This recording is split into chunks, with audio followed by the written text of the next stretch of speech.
President Trump's most dedicated supporters have not lost faith. That was crystal clear over the weekend in Florida, where he held his first campaign rally since taking office. And there to greet him, thousands of people who waited for hours and hours in line to hear the man they elected as president. And one of those supporters is good enough to be with me now. She is Tamara Musler. Tamara, nice to have you on. Thank you for having me. So you had thousands of people on Saturday. You just saw the pictures from these He's Not My President rally across the country. I imagine you're pretty passionate about politics. You want to, talk to me on national TV here. What do you make of what's happening in the country right now? I just find it extremely sad that we're this divided and we can't come together and unite behind a president. We had 8 years with President Obama, and now it's President Trump's turn, and it would be nice if we could at least give him a shot. He's only been there just over a month now.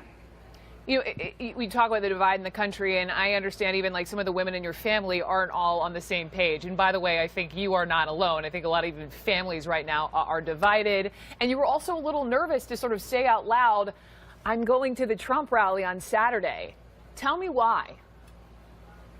Because people are so angry and so vehemently against President Trump, and there's no reason for it. He hasn't been doing anything too outlandish or anything like that. So I just feel like we need to give him a little time, step back, take a breath, and see what he can do. He spoke to the American people. He spoke to the working class people, and they believed him, and he's given them hope and restored their dreams. You said he hasn't done anything too outlandish. I mean, I have to just push back and say between, not saying a bad word about Vladimir Putin to even his comments at that rally about, crime or an attack in Sweden that never happened to even his, last week, citing his electoral win, the biggest since President Reagan, which isn't true. I just have to ask, Tamara, has your trust in this man ever wavered? No, it really hasn't.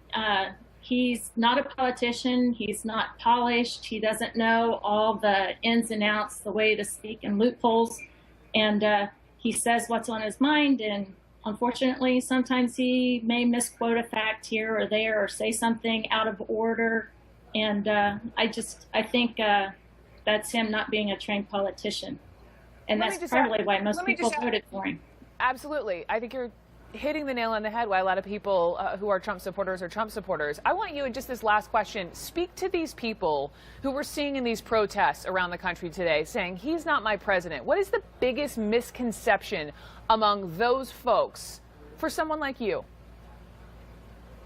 Well, when I saw him in person at the rally, the way he reached out to the people, and you felt like he genuinely cared about you and who you were. And he and his family I don't know how to describe it. It's just an unbelievable feeling that you feel like he's talking to you one-on-one. And if you ran into him, you feel like he'd give you a hug and say, there, and he's willing to stick his neck out to help you. Tamara Musler, so important to hear from voices such as yours. Thank you so much. Thank you for having me. Thank you. Next, keep